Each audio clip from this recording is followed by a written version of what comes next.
আসসালামু আলাইকুম রহমতুল্লাহি ওবরকাতুহু। সম্মানিত দর্শক, তিনটি বিষয় নিয়ে আলোচনা করব। একটি হলো জনাব তারেক রহমান সাহেবের পোষা বিড়াল। দ্বিতীয়টি হলো তার জন্য কেনা একটি বুলেট প্রুফ বাস এবং একটি বুলেট প্রুফ জিপ। আর ৩ নম্বর হলো যে এই মুহূর্তে পত্রপত্রিকা, মিডিয়া এবং আন্তর্জাতিক মিডিয়া তারা জনাব তারেক রহমান সাহেবকে বাংলাদেশের ভবিষ্যৎ প্রধানমন্ত্রী হিসেবে অভিহিত করেছে। তো এই বিষয়গুলো আমাদের রাজনীতিতে কি নেতিবাচক প্রতিক্রিয়া তৈরি করতে পারে এবং আগামী দিনের রাজনীতিতে কিভাবে অশনির সংকেত তৈরি করতে যাচ্ছে, এই বিষয়গুলো নিয়ে আলোচনা করব। আলোচনার শুরুতে যে বিষয়টি বলা দরকার যে এটি কেন জরুরি, যে একটা বিড়াল, একটা বুলেট প্রুফ গাড়ি বা কেউ যদি কাউকে প্রধানমন্ত্রী হিসেবে বলে, এটি রাজনীতির জন্য কেন ক্ষতিকর হবে বা সমাজের জন্য কেন ক্ষতিকর হবে। প্রথমত কনক্লুশনটা দিয়ে নেই।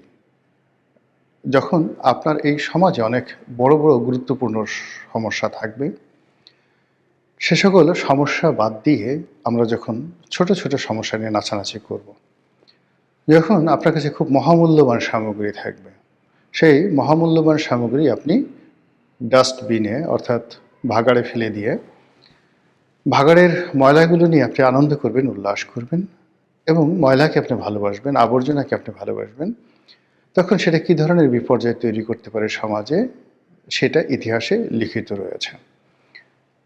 আপনারা জানেন যে পৃথিবীতে অনেক কলহপ্রবণ জাতি ছিল, যারা মহাকালের পুরোটা সময় ধরে পরস্পরের সাথে কলহ বিবাদ করেছে। তারা বেশিরভাগ সময় অন্য জাতিগোষ্ঠীকে হিংসা করেছে এবং শত্রুতা সৃষ্টি করেছে সবার সঙ্গে। আর যখনই তারা সময় পেয়েছে, নিজেরা দ্বন্দ্ব এবং সংঘাত করে হাজার হাজার বছর ধরে এই পৃথিবীতে বহু বিপর্যয় সৃষ্টি করেছে। এবং ক্ষেত্র বিশেষে এমনও হয়েছে যে মহান আল্লাহ রাব্বুল আলামিন বেশ কয়েকবার আসমানি গজব দ্বারা পুরো সেই জাতিটিকে ধ্বংস করে দিয়েছেন। এর মূল কারণ ছিল যে তারা বিতর্ক করত, তারা ঝগড়াঝাটি করত এবং অহেতুক যে বিষয়গুলো দরকার নেই সেই বিষয়গুলো নিয়ে তারা বারবার নিজেদের মধ্যে দ্বন্দ্ব, সংঘাত, মারামারি, কাটাকাটি, এমনকি যুদ্ধ বিগ্রহ পর্যন্ত করত। জাতিটির নাম বনি ইসরাইল। বনি ইসরাইল জাতি একটি বাছুর নিয়ে, মানে একটি গরুর মূর্তি, সেই গরুর মূর্তি নিয়ে কি পরিমাণ যুদ্ধ করেছে, 10 লাখ লোক পরস্পরের সাথে কিভাবে যুদ্ধ করেছে, সেই কাহিনী পবিত্র কালামে পাকে বর্ণনা করা আছে। এর বাইরে যখন একটি জাতি নেতা নির্বাচন করতে বাধ্য হয় এবং সেই নেতা নির্বাচন করতে গিয়ে তারা ভুল করে, সেখানে তাদের জন্য যে কত দুর্ভোগ এবং দুর্দশা আছে, সেটা আমরা পবিত্র কালামে পাকেও এর অসংখ্য উদাহরণ আমরা দেখতে পাই। ভিডিও বড় হয়ে যাবে, এজন্য সেই বিষয়ে আমি বললাম না। আমাদের এই সময়টিতে যা হচ্ছে সেটি হলো, জনাব তারেক রহমান সাহেব যখন লন্ডনে ছিলেন, তার কন্যা জায়মা রহমান একটি বিড়াল পুষতেন। কে বা কারা হঠাৎ করে সেই বিড়ালের সঙ্গে তারেক রহমান সাহেবের একটি ছবি দিয়ে সেই পোস্ট করে এবং নিঃসন্দেহে তারেক রহমান সাহেবের ঘনিষ্ঠ জন যারা আছে তারা হয়তো মানে নিতান্তই অল্প বুদ্ধির মানুষ, রাজনীতি বুঝেন না এবং মানুষের মনস্তাত্ত্বিক এবং বাঙালির মনস্তাত্ত্বিক বিষয়াদি সম্পর্কে একেবারে গবর গণেশ। এইরকম গবর গণেশকেও প্রথম এই একটি বিড়ালের ছবি তারা ছাপিয়ে দেয়। তো বিড়ালের ছবি যখন ফেসবুকে প্রকাশিত হয়ে গেল, এরপর থেকে বারবার শুধু বিড়াল বিড়াল বিড়াল, বিড়াল খায় কি, বিড়ালের নাম কি, তারপর বিড়ালের বাড়ি কোথায়, কোন দেশ, বিড়ালের সাথে তারেক রহমানের সাথে সম্পর্ক কি, বিড়াল কি তারেক রহমান সাহেবের কথা মতো চলে না বিড়ালের কথা মতো তারেক রহমান সাহেব চলে, এইরকম বিতর্ক যখন থাকলো বা চলতে থাকলো, ঠিক সেই সময়টাতে জনাব তারেক রহমান সাহেব সেই নিজে বক্তব্য দিয়ে তিনি বললেন যে বিড়ালটির নাম জেবু, তার কন্যার বিড়াল, আমরা সবাই তাকে ভালোবাসি। এবং এটা যারা বিএনপির পক্ষে লোক তারা বললেন যে হায় হায়, এর সে মহৎ ব্যক্তি আর পৃথিবীতে হয় না। এরকম প্রাণী প্রেম এই পৃথিবীতে কয়জন মহানায়কের রয়েছে, দেশনায়কের রয়েছে। আমাদের নেতা কেবল মানুষকে ভালোবাসেন না, তিনি পশুকেও ভালোবাসেন, ইত্যাদি নানা রকম কথা। আর যারা এটা নিয়ে ট্রল করছেন, তারা কি যে ভাবছেন, কি যে বলছেন, এটা বিএনপির লোকজন এখনো বুঝতে পারেনি। আর যখন বুঝতে পারবে তখন কিন্তু সর্বনাশ হয়ে যাবে। তারা সেটাকে নিয়ে মূলত যেটি বোঝার চেষ্টা করানো হয়েছে, সেটা আমি বলতে পারবো না এখানে, আমার বলাটা ঠিকও হবে না। এখন দুর্ভাগ্য হোক, সৌভাগ্য হোক, সেই যে বিড়ালটি সেটি জনাব তারেক রহমান সাহেব বাংলাদেশে এনেছেন।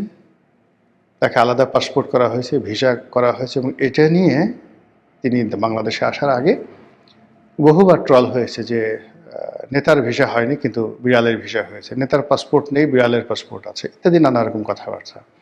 আবার তিনি যখন বাংলাদেশে এসে গেছেন, আসার পরে সেই বিড়ালকে কার্টুন বানিয়ে, বিড়ালকে উপলক্ষ করে সোশ্যাল মিডিয়াতে যে সকল ট্রল হচ্ছে, এটি জিয়া পরিবারের জন্য নিঃসন্দেহে মারাত্মক বিপর্যয় সৃষ্টি করবে। এর কারণ হলো, কোনো একটি মানুষকে আপনি যদি ছোট করতে চান, মানে কোনো একটি সম্মানিত ব্যক্তিকে যদি অসম্মান করতে চান, তাহলে যে কোনোভাবে হোক না কেন তাকে তুলনামূলকভাবে ইতর শ্রেণীর প্রাণী তাদের সঙ্গে আপনি তুলনা করলেই হয়ে যাবে, বা তাদের সঙ্গে এক টেবিলে বসিয়ে দিলেই হয়ে যাবে।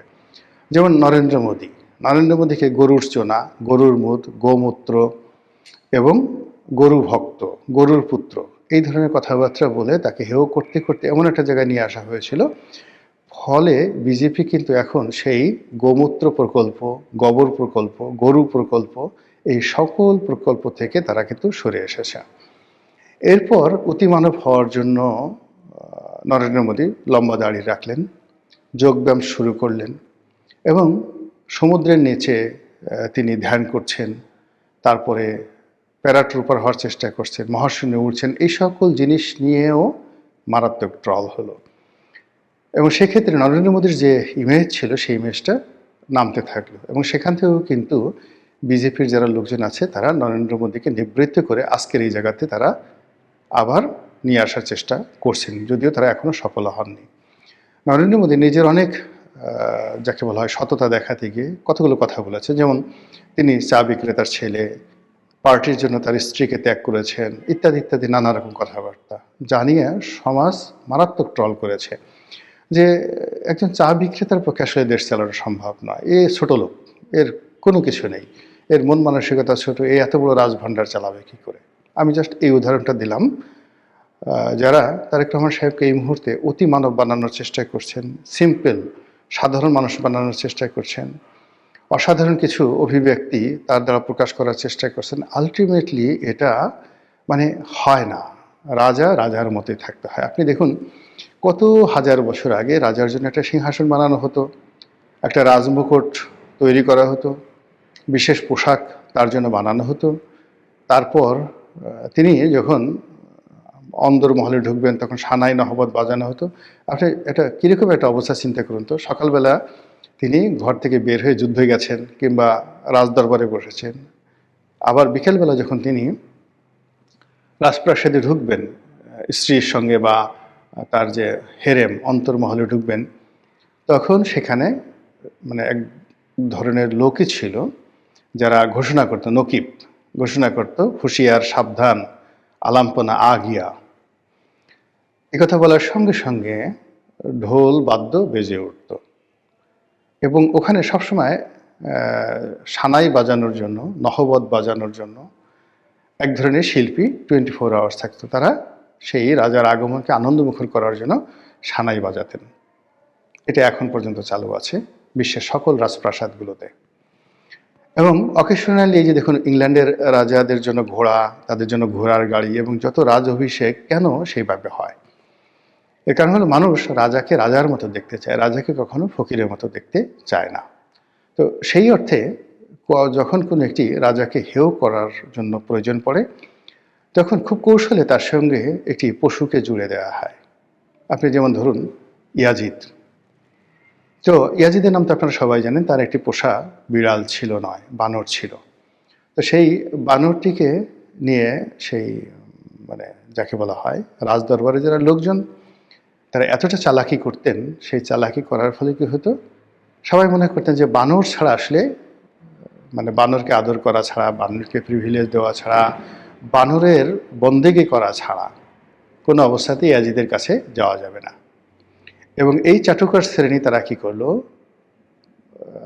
রাজদরবারে ইয়াজিদের জন্য যে সিংহাসন তৈরি করা হয়েছিল, সেই সিংহাসনের পাশে বানরের জন্য একটা সিংহাসন তৈরি করা হয়েছিল।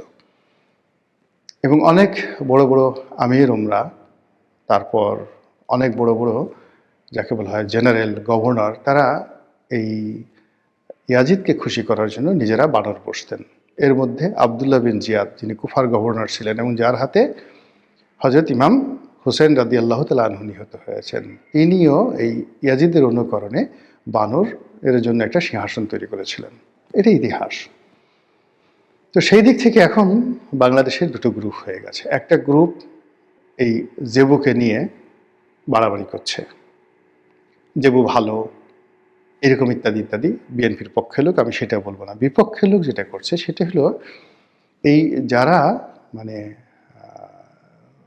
জেবুকে নিয়ে বাড়াবাড়ি করছে বা বিড়ালকে নিয়ে বাড়াবাড়ি করছে, তাদেরকে ছোট করার জন্য নানা রকম শব্দ, নানা রকম বাক্য, নানা রকম কার্টুন দিয়ে পুরো ইন্টারনেট সয়লাভ। দেখা যায় না, শোনা যায় না এই জিনিসগুলো।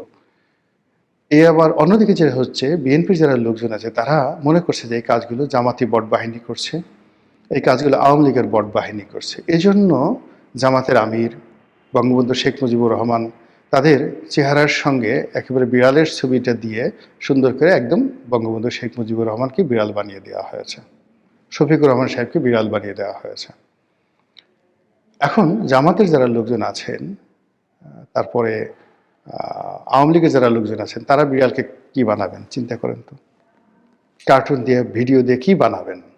ফলে কি হলো, এই যে এখন তারেক রহমান সাহেব আসছেন, দেশে একটা পরিবর্তন হবে, একটা নির্বাচন হবে, সব বাদ দিয়ে সবাই এই বিড়াল নিয়ে ব্যস্ত হচ্ছে। এটা এই যে রাজনীতিটা যে বিরাজনীতিকরণ হয়ে যাচ্ছে, রাজনীতির ময়দানে সব গুরুত্বপূর্ণ প্রশ্নের পরিবর্তে যে বিড়ালের কথা, বিড়ালের চাহিদা, বিড়ালের খাবার দাবার, আহার, বিশ্রাম, নিদ্রা, পায়খানা, প্রস্রাব ইত্যাদি নিয়ে কথাবার্তা হচ্ছে, এর অর্থ এই জাতি আরো বড় একটা রসাতলের মধ্যে পতিত হওয়ার জন্য নিজেদেরকে প্রস্তুত করে ফেলেছে।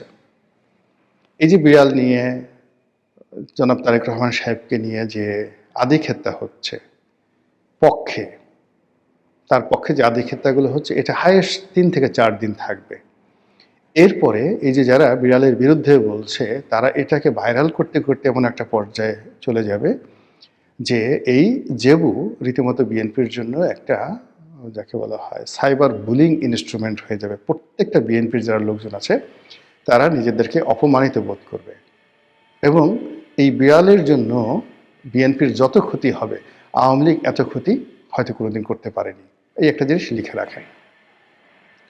কাজেই এটা নিয়ে প্রথম দিন থেকে যারা মানে কাজ শুরু করেছে এবং এখন পর্যন্ত এটাকে যারা প্রিভিলেজ দেওয়ার চেষ্টা করছে, তাদের ব্যাপারে বিএনপির যারা কেন্দ্রীয় নেতৃত্ব রয়েছে তাদেরকে সতর্ক হতে হবে। আর দ্বিতীয়ত এই বিষয়গুলো থেকে কিভাবে বের হয়ে আসা যায় সেই বিষয়গুলো চিন্তা ভাবনা করতে হবে, otherwise that will create a huge problem. দ্বিতীয় যে বিষয়টি সেটি হলো তারেক রহমান সাহেবের জন্য বুলেট প্রুফ গাড়ি আর বুলেট প্রুফ বাস। এখন এটা নিয়েও নানা রকম ট্রল হচ্ছে। জামাতের আমির বলছে আমাদের কোনো বুলেট প্রুফ গাড়ি, বডিগার্ড, গানম্যান কিচ্ছু দরকার নেই, আমাদের জন্য আল্লাহই যথেষ্ট। আবার আর এক গ্রুপ বলার চেষ্টা করছে যে উনি বুলেট প্রুফ গাড়ি এনেছেন, তো সেটা বাদ দিয়ে তিনি কেন বাসের মধ্যে চড়লেন, বুলেট প্রুফ বাসে চড়লেন, বাসের সামনে তিনি গ্লাসের মধ্যে দাঁড়িয়ে তিনি হাত নাড়াচ্ছেন, এটা দেখতে দৃষ্টিকটু, ভীষণ রকম মানে দেখতে একটা সার্কাসের মতো মনে হচ্ছে। তো এই যে কথাগুলো হচ্ছে, তারেক রহমান সাহেব এত কষ্ট করে আসছেন, তিনি সেই দীর্ঘ জার্নি করে প্রথমে সিলেট থেকে ঢাকা বিমানবন্দর থেকে আবার সভাস্থলে আসা, কন্টিনিউয়াসলি 48 থেকে 56 ঘন্টার তার শরীরের উপরে ধকল শুরু হয়েছে। এর কারণ হলো লন্ডনের 17 বছরের একটি সংসার ছেড়ে আসার জন্য তাকে অন্তত 24 ঘন্টা আগের থেকে তাকে প্রস্তুতি নিতে হয়েছে। এরপরে লন্ডন থেকে সিলেটের দীর্ঘ জার্নি, সেই সারা রাত জার্নি করে আবার সেখান থেকে ঢাকা আসা। তো সব মিলিয়ে এই যে এতগুলো একটা ক্লান্ত শরীর নিয়ে তিনি যে সভাস্থলে আসলেন, এই বিষয়গুলো ধামাচাপা পড়ে গেল তার এই বুলেট প্রুফ বাস এবং বুলেট প্রুফ গাড়ির জন্য। এখানে একটা ব্যাপার হলো যে মানুষের দৃষ্টি আকর্ষণ হয়, বিতর্ক তৈরি হয়, এরকম কোনো জিনিসই যাওয়া উচিত নয়, যেটি এই মুহূর্তে ক্রিটিক্যাল টাইমে যেটা সহজাত। যেমন তিনি যদি তার সাধারণ গাড়িতে আসতেন, এমনকি তার ওই বুলেট প্রুফ গাড়িটাতেও আসতেন, এটি নিয়ে কোনো কথাবার্তা হতো না। কিন্তু যখনই এরকম একটা বুলেট প্রুফ আসলো, এটি নিয়ে এক ঝামেলা। 2 নম্বরে আবার বুলেট প্রুফ বাসে কেন উঠলেন? 3 নম্বরে তিনি যখন মঞ্চে উঠলেন, মঞ্চে ওঠার পরে তিনি সাধারণ চেয়ারে বসার চেষ্টা করলেন, প্লাস্টিকের চেয়ারে বসার চেষ্টা করলেন। এই জিনিসগুলো অতি মানবিকতা, অতি ভদ্রতা, যেটা এই সমাজ গ্রহণ করে না। গেল এটা নিয়ে বিতর্ক, এবং এই বিতর্ক করার ফলে কি হলো, পুরো তার যে বক্তব্য, ওখানে লোকজনের উপস্থিতি, এটার যে ভাব গাম্ভীর্য, সব কিছু বাদ দিয়ে এই দুটো বিষয়, বুলেট প্রুফ গাড়ি এবং তিনি প্লাস্টিকের চেয়ারে বসেছেন, এক পক্ষ বলছে এটা ঠিক হয়েছে, আর এক পক্ষ ঠিক হয়নি। এটা নিয়ে তর্ক বিতর্ক যখন হচ্ছে, আলটিমেটলি তার যে ওয়েট, এই ওয়েটটা কিন্তু লস হয়ে যাচ্ছে। থার্ডলি, তাকে ভবিষ্যৎ প্রধানমন্ত্রী হিসেবে যে কথাগুলো বলা হচ্ছে দেশের পত্রপত্রিকার মাধ্যমে, মূলত রয়টার্সের একটা রিপোর্ট, সেখানে রয়টার্স যেভাবে ইংরেজি করেছে, সেই ইংরেজির বাংলা দাঁড়ালে যে এই মুহূর্তে বাংলাদেশের জনগণ যারা আছে তারা তাকে ভবিষ্যৎ প্রধানমন্ত্রী হিসেবে মনে করছে, বাংলাদেশের জনগণ।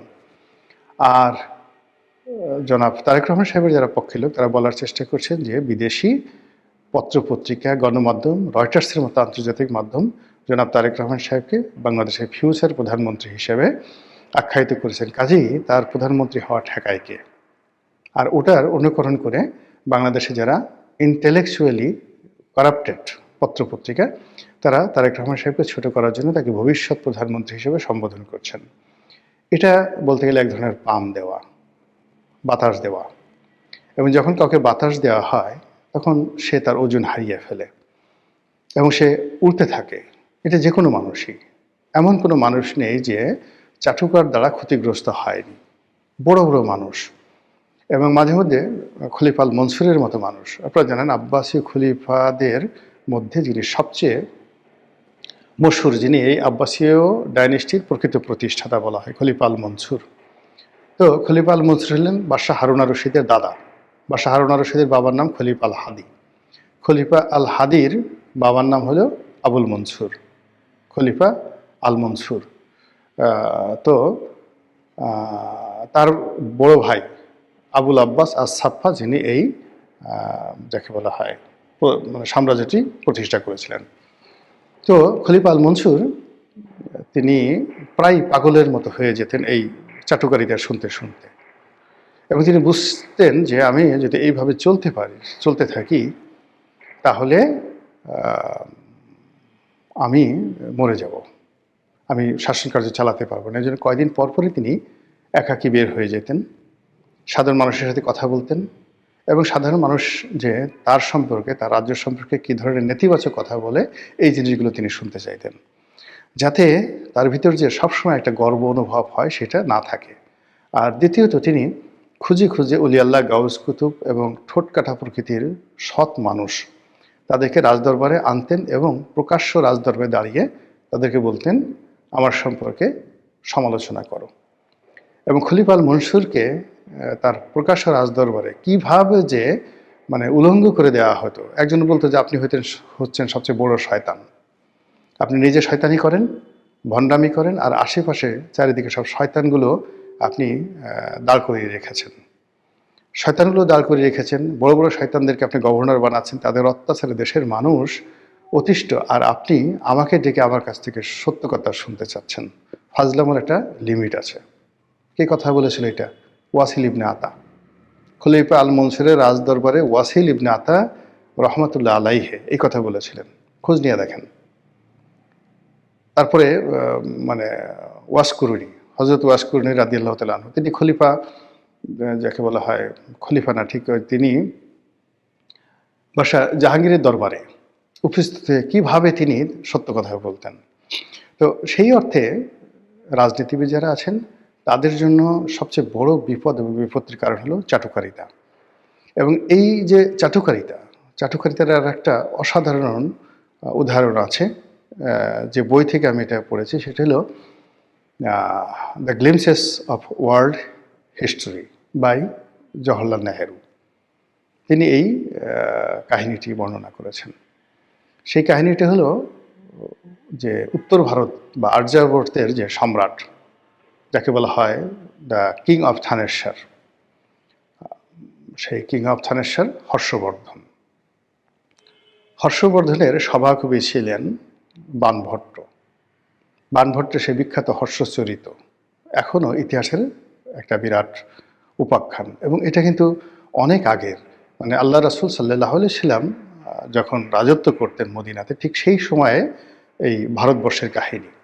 তখন এই বাংলা, বিহার, উড়িষ্যা থেকে শুরু করে উত্তর ভারত, মানে বিরাট অংশ, উত্তর ভারত মানে দিল্লি সহ, দিল্লি, থানেশ্বর, এই অঞ্চল সহ যে রাজত্ব যিনি করতেন তিনি হর্ষবর্ধন। আর এই হর্ষবর্ধনের সময়টিতেই সেই নালন্দা বিশ্ববিদ্যালয় প্রতিষ্ঠিত হয় এবং তার সভাকবি তখনকার দুনিয়াতে সবচেয়ে নামকরা কবি। এবং এখন মহাকালে আপনি যদি 1000 বছর, 1500 বছরের বা 2000 বছরের সবচেয়ে নামকরা যে কবি সাহিত্যিক আছেন তার মধ্যে 4-5 জন ব্যক্তি যদি আপনি আনেন, তার মধ্যে তিনি অন্যতম। বাণভট্ট, কালিদাস, আরব দেশে রয়েছে ইমরুল কায়েস, এরকম মানে মহাকালে যে সকল, হোমার, এদের পর্যায়ের সেই বাণভট্ট।